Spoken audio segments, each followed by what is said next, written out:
Well, Eskom has released its annual financial results. While the last few weeks have been good when it comes to lower stages of power cuts, the company is still in financial distress. Transmission will be standing on its own after a board of directors was established, while funding for transmission lines still needs to be secured. Let's discuss this now further with acting Eskom CEO Calib Cassim. Thank you so much, Mr. Cassim, for joining me this afternoon. I think first and foremost, let's just start with, what are some of the notable improvements with these set of numbers now?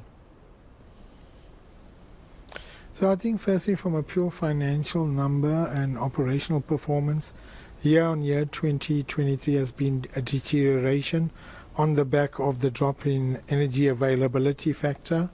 That has put upward pressure on more expensive generation technologies like open cycle gas turbines, and that has culminated in the EBITDA den and your bottom line dropping, with our loss then effectively increasing from 11 billion in the previous year to just under 24 billion for FY23. I think those were the big factors in terms of the year-on-year performance from Eskom's results. Not good results we're not proud of, and more importantly, it resulted in 280 days of load shedding for the economy. Let's talk about those open cycle gas turbines. Maybe tell us more about the cost of diesel, I think, that you spend to run this, and how outside of the budget do you think this is, the expenditure, and what do you foresee the cost, I think, growing to given the fuel prices as well?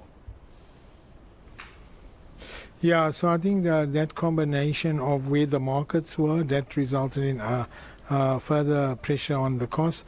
We currently, it's costing us about 7,000 Rand per megawatt hour for this diesel generation, which is extremely excessive. However, you need to balance that with what we can afford in terms of liquidity and reducing the amount of load shedding.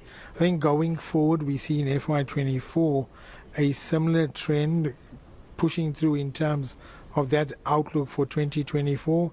But let's take the positives out of this with the new generation leadership, and we've seen the improvement in EAF, in particular in the last 6 weeks or so, especially October, on the back of the returning of the Kusile units, as well as more reliability from the current plants.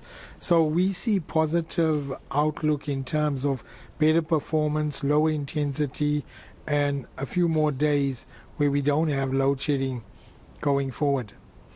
And let's talk about the security. You had to invest a lot in security as well. Talk us through the costs, and are they actually yielding any results?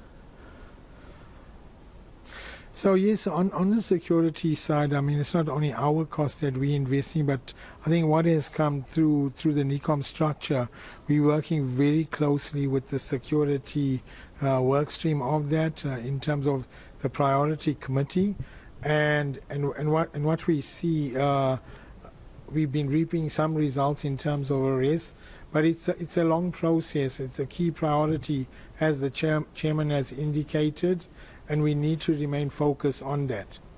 And I think very lastly, Mr. Cassim, give us an update on the debt recovery bill and the breathing room it's adding to Eskom's balance sheets.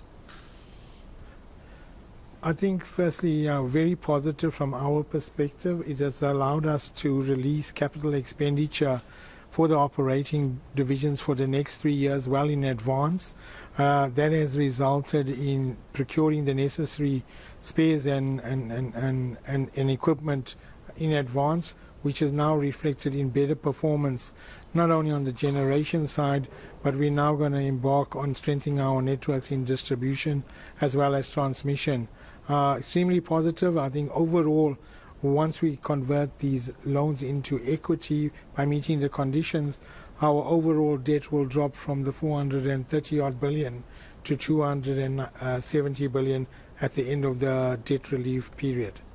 All right, thank you so much. That's acting Eskom CEO, Mr. Calib Cassim.